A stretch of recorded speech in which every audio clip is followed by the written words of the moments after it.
Ukrainian and Russian delegations are in Istanbul for peace talks. The real story, though, this unprecedented and audacious drone attack by Ukraine on Russian airfields and bombers. Ukraine attacked bases deep inside Russia, thousands of miles from the front lines, in what they're calling Operation Spiderweb. Ukrainian officials said that dozens of Russian warplanes were destroyed. Let's get right to CNN Chief International Correspondent Nick Payton-Walsh. This is quite a backdrop for these talks, which take place shortly, Nick. Yeah, I mean, absolutely startling, the sophistication of this raid. One of these air bases hit almost halfway across Siberia.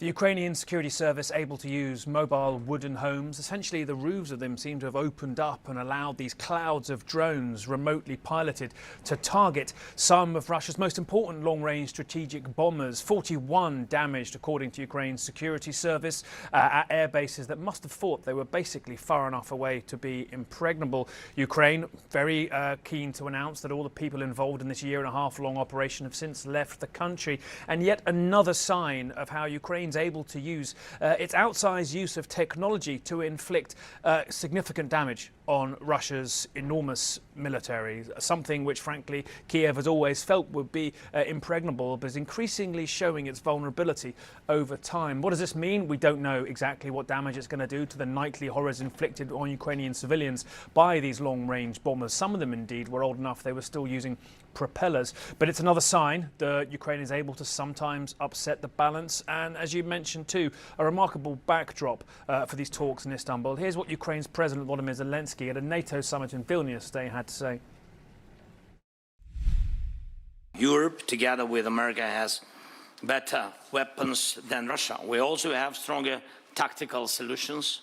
Our Operation Spiderweb yesterday proved that. Russia must feel what its losses mean. That is what will push it toward diplomacy. And when Russia takes losses in this war, it's obvious to everyone that Ukraine is the one holding the line, not just for itself, but for all of Europe. You could see in his arrival in Vilnius, Zelensky there with a bit of a spring in his step, frankly. A long needed boost to Ukrainian morale, suffered so badly after that Oval Office blow-up with President Donald Trump. Does this change Russia's thinking? Well, many felt these peace talks in Istanbul were another example of Moscow's slow rolling, a peace process that had very minimal interest in seeing lead to a ceasefire. But it may make the Kremlin begin to wonder, if surprises like this come along frequently enough, how long they can sustain this conflict, and it may do practical damage to their war effort too, John. So a remarkable weekend here. I should point out too, record number of drones launched by Russia over the weekend, and a startling number taken out by Ukraine's electronic warfare too. So technology increasingly on Ukraine's side, John. Yeah, Ukraine very much trying to increase the costs on Russia and what impact that could have on discussions going forward. Nick Payton-Walsh for us. Thank you, Nick. Let's get more now on these major developments. With us now is Admiral James Stavridis. He is a CNN senior military analyst and former NATO Supreme Allied Commander. Also, CNN senior political commentator and former Congressman Adam Kinzinger. He's also a former member of the House Armed Services and Foreign Affairs Committee and served in the Air National Guard. Good to see both of you. Thank you so much. Congressman, you first. Do you think this is a game changer or of some other significance that Ukraine could pull this off? Yeah, look, this is a huge deal. This is, I would actually say this is right there with when Ukraine had their very successful counteroffensive. Keep in mind, we've recently had, the President of the United States say that Ukraine doesn't hold any cards. This is cards. This is a serious amount of cards, by the way. Potentially taking out a third of Russia's bomber force is what this could potentially be, is a hit like no other. And keep in mind, Ukraine is actually winning this war as a defending country. All you have to do to win is keep defending until the attacker runs out of combat power.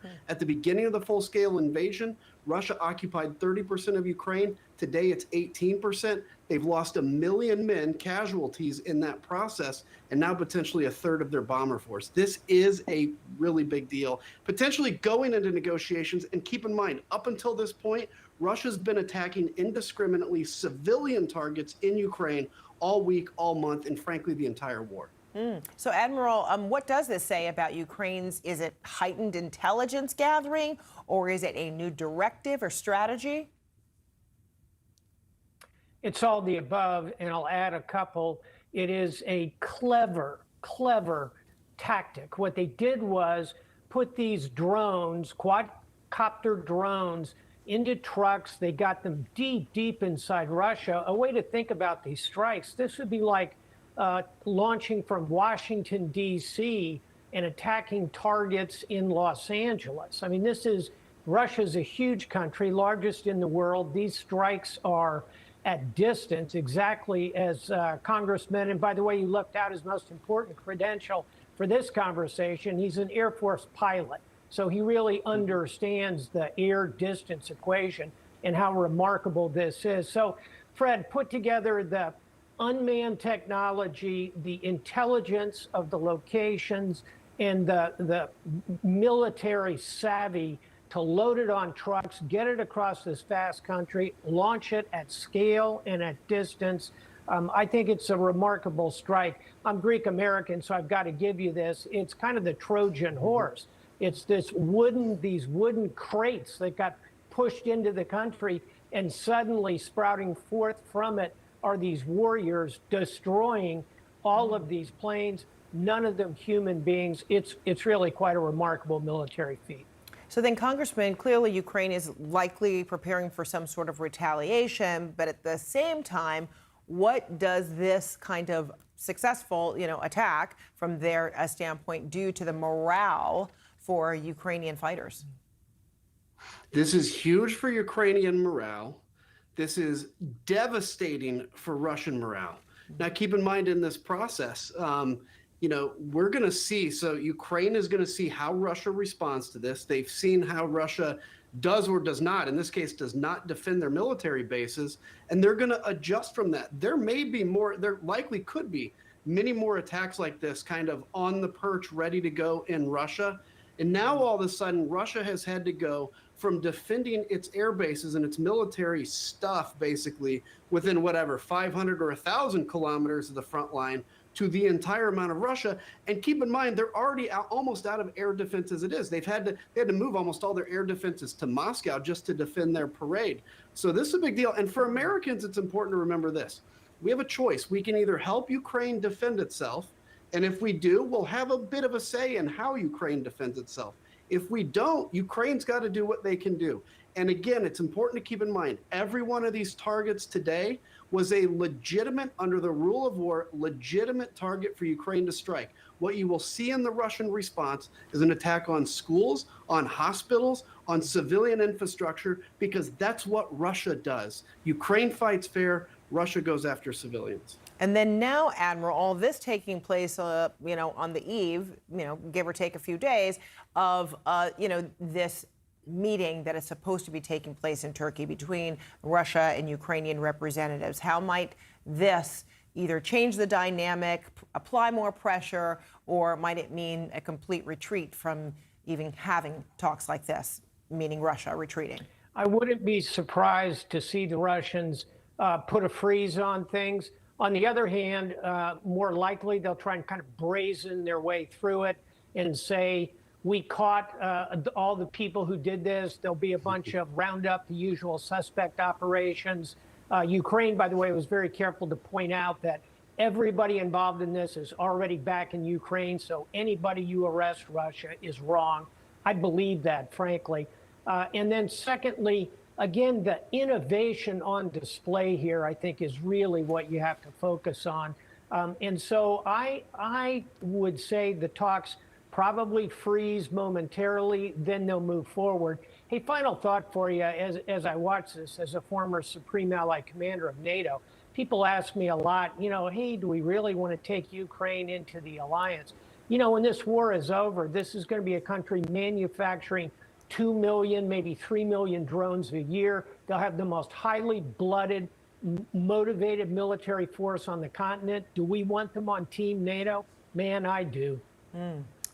Congressman, as the Admiral was saying, this really is a display of innovation, too, in terms of this strategy. How do you think that will land with President Trump, who, has not been completely supportive of Ukraine, if you want to put it that way, and he has claimed, however, he was disappointed, though, in the behavior of Putin. But how might this potentially influence a more definitive point of view coming from the president? Well, let me just say, I couldn't have said better than what the admiral said about the importance of Ukraine and how they would be an asset to NATO. Look, so what does this mean for President Trump? You know, look, I don't know. He has yet to really attack Putin. I would not be surprised. I would be saddened, but I would not be surprised if he somehow blames Zelensky for the stalling of the negotiations in this case. I hope he doesn't. Because keep in mind, this is the crazy thing. This is a massive attack, right? Again, against legitimate military targets. All week leading up to today, Russia has been sending drones and ballistic missiles into Ukraine after civilian targets, but for some reason, they never get blamed for stalling negotiations. So my hope is the administration and President Trump, you know, finally kind of turns the corner here and at least gets out of Ukraine's way and allows Ukraine and Europe to defend themselves.